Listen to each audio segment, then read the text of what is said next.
Le cinéma et le jeu vidéo ont été considérés dans un temps comme le début d'un avènement de nouveaux arts du monde. Mais de temps en temps, ces deux arts peuvent se rassembler, donnant ainsi un hybride, ce que l'on appelle plus communément le film interactif, genre vidéoludique d'aventure. Supermassive Games, Quantic Dream, Telltale Games, ces plusieurs développeurs d'aujourd'hui ont tenté d'apporter leur pierre à l'édifice sur ce genre si particulier. Nous avons retrouvé Arthur, 23 ans, de la chaîne du Grimoire d'Arthur, influenceur spécialisé dans le cinéma, comptabilisant plus de 50 000 fidèles sur sa chaîne YouTube. Il a décidé de s'entretenir avec nous sur ce sujet si particulier qui relie ces deux arts qui semblent tout opposés. Selon vous, le cinéma et le jeu vidéo sont-ils des arts que l'on arrive aujourd'hui à bien corréler correctement entre elles? Des univers étroitement parallèles? Oui et non. Ça pose la question des adaptations, évidemment.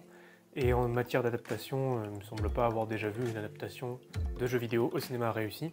Après, à l'inverse, le jeu vidéo arrive à pas mal s'approprier les codes du cinéma. On arrive bien à transmettre du cinéma dans le jeu vidéo, mais l'inverse, à mon avis, non. Mais plusieurs personnes ou vidéastes critiquent la tendance à vouloir rendre un aspect cinématographique à certains jeux. Cela briserait par moments le plaisir de l'interactivité et le sens même de jouer à un jeu vidéo. Ces personnes ont-elles raison? Je suis un petit peu d'accord avec ces personnes, dans le sens où ça m'est arrivé de me retrouver au milieu d'un jeu où il y avait trop de cinématiques, où j'avais plus l'impression de jouer à un jeu en fait. L'aspect cinématographique, pour moi c'est pas incompatible. L'aspect cinématographique d'un jeu, c'est pas quelque chose qu'il faut refuser, loin de là. Je pense à Red Dead Redemption, il y a vraiment eu des moments sur la fin où il y a ce passage où on chevauche tout doucement et puis il y a des flashbacks qui nous reviennent à l'esprit.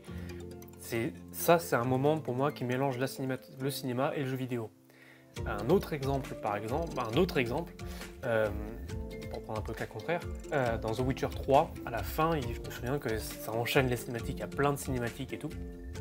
Et il y a un moment où la cinématique te fait tomber dans l'eau, t'as un passage où tu joues, et en fait tu dois juste remonter à la surface, et une fois que tu arrives à la surface, la cinématique reprend. Et du coup moi je suis là genre, à quoi il a servi ce moment de jeu? Et là c'est un moment où il y avait clairement plus de cinématiques que de jeu. Et oui, donc du coup par moment ça peut briser le plaisir. Maintenant, oui, ça peut briser le plaisir, maintenant ça veut pas dire qu'il faut éviter ça. Au contraire, moi une des choses qui me fait vraiment apprécier certains jeux, c'est le côté cinématographique. Meilleur exemple c'est Uncharted, ou de manière générale les jeux de Naughty Dog. C'est des jeux qui ont toujours une histoire et des personnages bien construits et des mises en scène et des cinématiques qui sont vraiment touchantes. Ou impressionnantes.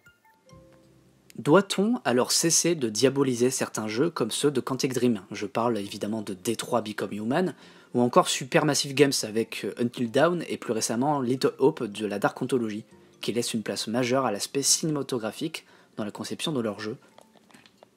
C'est très bien que tu parles de Detroit parce que c'est un jeu que j'ai découvert il n'y a pas si longtemps que ça, peut-être un an, et que j'ai absolument adoré. Ça a été une expérience géniale pour moi. Et non, du coup, non, faut pas les diaboliser, loin de là.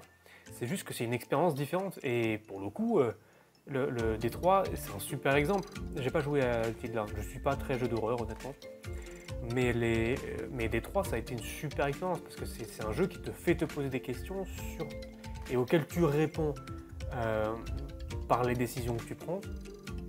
C'est comme un débat ce jeu, moi je l'ai vraiment vu comme ça. Et c'était vraiment très très intéressant. Alors après oui, en termes de gameplay, c'est un opposé de League of Legends par exemple. Là-dessus, on est d'accord. C'est juste que c'est un style de jeu différent. Après tu aimes pas, il y a des gens qui détesteront Detroit, et je peux totalement comprendre. C'est une façon de jouer qui est très particulière. Mais ça veut pas dire qu'il faut les diaboliser, loin de là. Auriez-vous de bons exemples de jeux qui arrivent à corréler les deux arts? Pourquoi eux? C'est ce que je disais tout de suite, Detroit. Parce que Detroit m'a fait vivre. En fait, Detroit, je l'ai vu comme une série. Par épisode et tout est divisé en chapitres. Et les choix qu'on apporte, quelque part, j'y retrouve beaucoup plus le mélange jeux vidéo et cinéma que le fameux épisode de Black Mirror qui s'appelle Bandersnatch, dans lequel tu prends des décisions et tu fais avancer l'histoire. C'était une expérience intéressante de regarder cet épisode, mais les sensations et le rendu, on va dire, est beaucoup plus intéressant et beaucoup plus agréable selon moi avec un jeu comme Detroit en fait. Pourtant le principe est le même, une histoire, tu prends la décision et ça fait avancer le jeu. Mais dans Bandersnatch, ça ressemblait vraiment à une expérience scientifique, en fait, à une expérience sociale. C'était intéressant de pouvoir le faire une fois, mais je me verrais pas voir d'autres séries comme j'ai vu Bandersnatch, ou des films, etc. Par contre, je me verrais bien rejouer à certains jeux comme Détroit. À part Détroit, il y a les jeux Naughty Dog. Moi, c'est des jeux qui m'ont vraiment parlé parce qu'ils avaient une histoire et un scénario intéressant. Bon, après, ça reste des jeux. Moi, j'ai adoré les Jak and Dexter, mais c'est pas le scénario qui est le plus parlant. Mais dans le cinéma, il y a tellement de choses différentes que c'est difficile de dire qu'est-ce qui appartient au cinéma, qu'est-ce qui appartient pas. C'est par exemple une direction artistique. Une direction artistique, c'est répondre à la question à quoi va ressembler l'univers, à quoi ressembleront les personnages, à quoi ressemblent les ennemis, l'éclairage, les couleurs, le jeu d'acteur, l'animation. Tout ça, c'est des choses qui sont communes aux jeux vidéo et au cinéma. Dans n'importe quel jeu vidéo, pour moi, il y a un petit peu de cinéma. Donc c'est un peu compliqué, je divague complètement sur la question, désolé.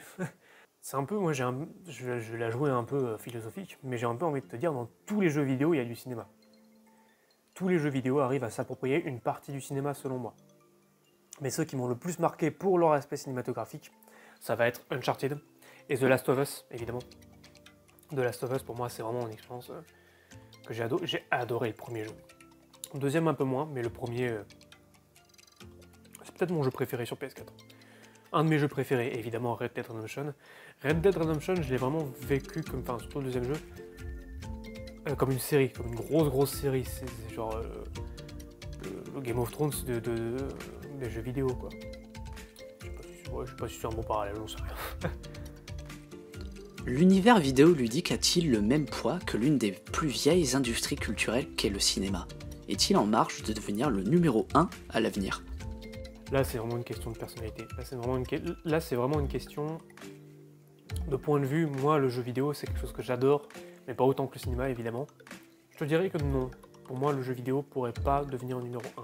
Mais il n'y a pas une question de numéro 1 ou pas, en fait. C'est pas le cinéma est numéro 1 et le jeu vidéo est numéro 2. C'est juste que c'est deux branches différentes qui vont évoluer chacune de leur côté. Le jeu vidéo remplacera jamais le cinéma. Il y a un truc dans le cinéma qu'il n'y aura jamais dans le jeu vidéo. Mais à l'inverse, il y a un truc dans le jeu vidéo que le cinéma n'aura jamais. C'est ça qui en fait un truc si particulier. Ce lien qu'on peut avoir avec le jeu vidéo. Donc ils sont tous les deux numéro 1. Voilà. Une bonne conclusion, bien niaise. Mais non, mais c'est ce que je pense vraiment. Je pense sincèrement que le jeu vidéo est déjà numéro 1 dans son propre domaine, quoi. Il a pas de... Faut pas trop les comparer, en fait. Ils se rassemblent beaucoup, ils ont des points communs, mais ils sont pas en compétition. Ils sont pas... ils évoluent... C'est deux branches différentes. C'est deux branches qui partent dans des directions différentes. C'est comme ça que je vois les choses. Et ça me dérange pas de voir un jeu vidéo qui ressemble à un film, mais à l'inverse, un film adapté d'un jeu vidéo, tu vois, c'est pas un truc que j'ai jamais vu un en tout cas. Et j'ai pas spécialement envie d'en voir un, visiblement c'est pas fait dans ce sens-là, tu vois. Donc non, le jeu vidéo ne va pas dépasser le cinéma ne va pas dépasser le jeu vidéo. Pour moi, ils sont vraiment tous les deux à part. Merci beaucoup à Arthur pour cet entretien et à très bientôt sur le site d'Actagamer.